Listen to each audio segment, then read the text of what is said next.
Good evening everyone. जो आज का हमारा लेक्चर है वो है क्लोनिंग वेक्टर। ये क्लोनिंग वेक्टर का फर्स्ट लेक्चर है जिसके अंदर पीवीआर 322 क्लोनिंग वेक्टर को हम स्टडी करेंगे। तो जो पीवीआर 322 क्लोनिंग वेक्टर है ये फर्स्ट आर्टिफिशियल क्लोनिंग वेक्टर है जिसे लेबोरेटरी के अंदर कंस्ट्रक्ट किया था। किसने कंस्ट्रक्ट किया था? बोलीवर और रॉड्रीगुर्ज ने 1977 के अंदर इसे फर्स्ट टाइम कंस्ट्रक्ट किया था लेबोरेटरी के अंदर। और इन्होंने कैसे किया था इसको? इन्होंने इसको कंस्ट्रक्ट किया था with the help of coli ई।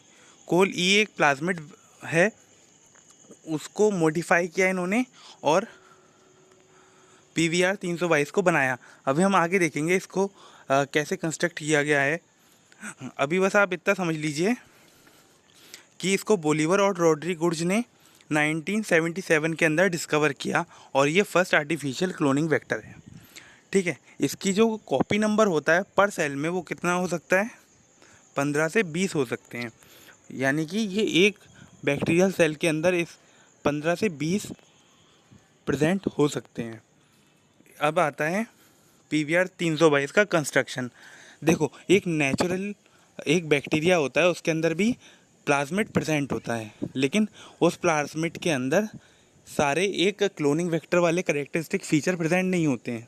ठीक है, क्लोनिंग वेक्टर के फीचर्स होते हैं जैसे कि वो फास्ट रेप्लिकेशन शो करेगा, एंटीबायोटिक रेसिस्टेंसी की जीन प्रेजेंट होगी, रिस्ट्रिक्शन एंडोन्यूक्लियस के साइट्स उसके अंदर बहुत सारी प्रेजेंट होंगी। तो ये नेचुरली बैक्टीरिया का जो प्लाज्मिड होता है उसके अंदर प्रेजेंट नहीं होती है। तो इसीलिए आर्टिफिशियली प्लाज्मिड का यूज़ करके क्लोनिंग वेक्टर बनाए जाते हैं। ठीक है, तो पीवीआर 322 को क्या किया गया? बनाया गया। कैसे बनाया गया? इसको बनाया गया 3 प्लाज्मिड की हेल्प से, R1, RE5 और PMB फर्स्ट। ये PMB फर्स्ट कोल E1 ही है। ठीक है, PMB फर्स्ट कोल E1 का ही टाइप है। तो यहाँ पे देखो, एम्पिसिलिन रेसिस्टेंसी की जीन इसके अंदर इंट्रोड्यूस की गई, पीवीआर 322 है ना। तो यहाँ पे एम्पिसिलिन रेसिस्टेंसी की जीन इंट्रोड्यूस की गई R1 से। ठीक है, R1 से एम्पिसिलिन, और टेट्रासाइक्लिन की रेसिस्टेंसी की जीन R6 5 प्लाज्मिड से यहाँ पर हमारे पीवीआर 322 को जब हम बना रहे थे तो इंट्रोड्यूस किया गया। ORI जीन ड्राइव की गई PMB फर्स्ट कोल E1 से। ठीक है, कोल E1 या PMB फर्स्ट से ओरिजिन ऑफ रेप्लिकेशन को हमने अपने PMB बनाने में, सॉरी, पीवीआर 322 बनाने में हमने ORI कहाँ से यूज़ की? PMB फर्स्ट कोल E1 प्लाज्मिड की। हमने क्यों यूज़ करी अभी हम आपको आगे बताएंगे कि हमने कोल E1 की ORI क्यों यूज़ की है। देखो यहाँ पे लिखा हुआ है PVR 322 is construct from the plasmid of E coli. PVR 318 और पीवीआर 320। 318 320 से क्या? एंटीबायोटिक, सॉरी, रिस्ट्रिक्शन एंडोन्यूक्लियस की जो साइट्स होती हैं उसको इंट्रोड्यूस किया गया पीवीआर 322 के अंदर। ठीक है, इस contain origin of replication ORI that derive from the Col E1। अभी मैंने बताया था ना, यहाँ पे कोल E1 से या फिर PMB फर्स्ट से ORI लिया गया। अब इससे ORI क्यों लिया गया? द रेप्लिकेशन में भी फास्टर देन बैक्टीरियल DNA। जो बैक्टीरियल DNA की ORI थी उससे फास्टर इसका रेप्लिकेशन होता है। किसका? PMB फर्स्ट कोल E1 की जो ORI थी उसका। ठीक है, तो उसको हमने इस पीवीआर 322 के कंस्ट्रक्शन में इसीलिए यूज़ किया ताकि उसका रेप्लिकेशन फास्ट हो सके। ठीक है, इसके पास क्या होता है? जीन होती हैं, यानी कि पीवीआर 322 के पास जीन होती हैं एम्पिसिलिन और tetracycline resistant gene. Unique recognition sites होती हैं 20 रिस्ट्रिक्शन एंडोन्यूक्लियस एंजाइम की, जैसे कि Eco R5, BAM H1, SPH first, Sal first, Xma third, NRU first are present with in a gene coding for tetracycline resistancy. ठीक है, और इसके अलावा क्या होता है? एम्पिसिलिन रेसिस्टेंस जीन के पास Hind second, PUV first, BGL first की रिस्ट्रिक्शन एंडोन्यूक्लियस साइट्स प्रेजेंट होती हैं यहाँ पे। ठीक है, ORI में भी इको आर सेकंड की रिस्ट्रिक्शन एंडोन्यूक्लियस एंजाइम की साइट्स प्रेजेंट होती हैं।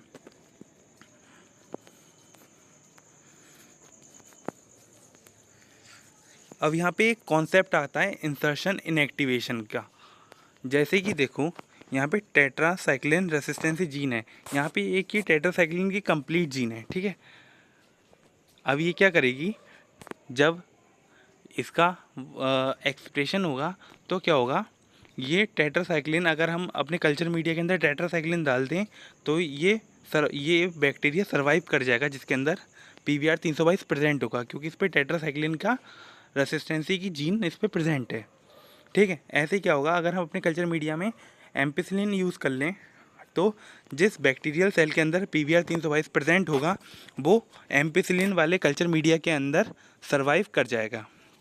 लेकिन क्या होगा, यहाँ पर देखो, अगर हम यहाँ पर रिस्ट्रिक्शन एंडोन्यूक्लियस एंजाइम की साइट्स प्रेजेंट है, BAM-H1 की है, इस पर देखो साल फर्स्ट की है और इस पर PST फर्स्ट की दिखाई गई है। वैसे बहुत सारी होती हैं लेकिन इन्होंने इस पर एक दिखाई और इस पर 2 दिखाई हैं डायग्राम में, ठीक है। तो अगर हम इसमें कट लगा दें, ठीक है, हमने एक टेस्ट ट्यूब के अंदर अपने PVR 322 को डाल दिया, ठीक है। अब उसके अंदर रिस्ट्रिक्शन एंडोन्यूक्लियस डाला, मानो हमने BAM-H1 डाल दिया उसके अंदर, ठीक है। तो क्या होगा, यहाँ पर कट लग जाएगा टेट्रासाइक्लिन वाली जीन के ऊपर। अब ये जीन तो इनएक्टिव हो गई, ठीक है। अब यहाँ पे कट लग गया, अब हम इसमें अपना डिज़ायर DNA को इंसर्ट करेंगे और क्लोनिंग को परफॉर्म करेंगे।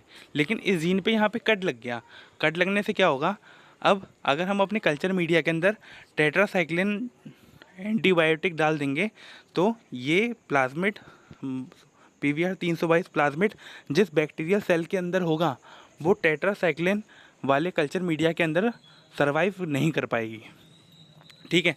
ऐसे ही सेम एम्पिसिलिन के अगर होगा, अगर हम अपने प्लाज्मिड को PVR 322 को एक टेस्ट ट्यूब में ले लें, ठीक है, उसको डाइजेस्ट करें PST फर्स्ट से, या फिर एम्पिसिलिन पे जो भी रिस्ट्रिक्शन एंडोन्यूक्लियस की साइट प्रेजेंट है जैसे HindID2 से हम डाइजेस्ट करें तो क्या होगा, उसमें कट आ जाएगा एम्पिसिलिन वाली जीन से और ये जीन ब्रेक हो जाएगी। अब इस ब्रेकेज में ही हम अपना डिज़ायर्ड DNA को इंसर्ट करेंगे जिसको जिसको जिसको जिसको हमें एम्पलीफाई करना है, ठीक है। तो क्या होगा, एम्पिसिलिन वाली भी जीन अब ब्रेक डाउन हो गई। तो क्या होगा, अगर हम अपने कल्चर मीडिया में एम्पिसिलिन यूज़ करेंगे तो जिस बैक्टीरियल सेल के अंदर हमारा ये प्लाज्मिड प्रेजेंट होगा जिसमें एम्पिसिलिन की जीन ब्रेक हो चुकी है रिस्ट्रिक्शन एंडोन्यूक्लियस एंजाइम से, वो बैक्टीरियल सेल एम्पिसिलिन के अंदर सर्वाइव कर ही नहीं पाएगी। तो इस चीज़ को हम क्या कहते हैं, इंसर्शन इनएक्टिवेशन। क्योंकि यहाँ पे इस जीन जैसे टेट्रासाइक्लिन पे मान लो हमने कट लगा, कट लगने से हम DNA इंसर्ट करेंगे, तो इसीलिए इंसर्ट हमारा डिज़ायरेबल DNA हुआ और इनएक्टिवेशन हुआ हमारा एंटीबायोटिक रेसिस्टेंट जीन का। तो ये सेलेक्टेबल मार्कर जीन की तरह वर्क करता है और हमें सेलेक्ट करने में हेल्प करता है कि कौन सा बैक्टीरिया या कौन सा प्लाज्मिड हमारा जेनेटिक इंजीनियरिंग के द्वारा उसके अंदर हमारा DNA इंसर्ट हो चुका है, डिज़ायरेबल DNA हमारा क्लोनिंग वेक्टर के अंदर इंसर्ट हो चुका है। इसको चेक करने के लिए इंसर्शन इनएक्टिवेशन मेथड का यूज़ किया जाता है। यहाँ पे देखो इसी चीज़ को एक्सप्लेन किया गया है, BLA की यहाँ पे है और टेट्रासाइक्लिन की यहाँ पे एंटीबायोटिक रेसिस्टेंट जीन है, ठीक है। अब देखो PST1 या PBU को यूज़ किया इन्होंने, PST फर्स्ट या फिर PBU और PST1 रिस्ट्रिक्शन एंडोन्यूक्लियस एंजाइम है, इनसे इन्होंने इस PVR 322 का डाइजेशन किया। तो क्या हो गया, the gene BLA non functional, the cell do not grow on ampicillin, ठीक है, द रिकॉम्बिनेंट DNA। क्योंकि अब इन्होंने इन्होंने PST1 या PBU फर्स्ट से कट लगाया जो एम्पिसिलिन पे प्रेजेंट है। देखो यहाँ पे कहाँ गया, PST1 यहाँ पे प्रेजेंट है और PBU फर्स्ट भी एम्पिसिलिन वाले पे प्रेजेंट होती है। तो इन्होंने कट लगाया तो क्या होगा, एम्पिसिलिन की जो जीन है वो ब्रेक हो गई। अब वो एम्पिसिलिन वाले कल्चर मीडिया में ग्रो नहीं कर पाएगा, ठीक है, तो इस तरीके से हम सेलेक्ट करते हैं कि कौन सा जो हमारी बैक्टीरिया है वो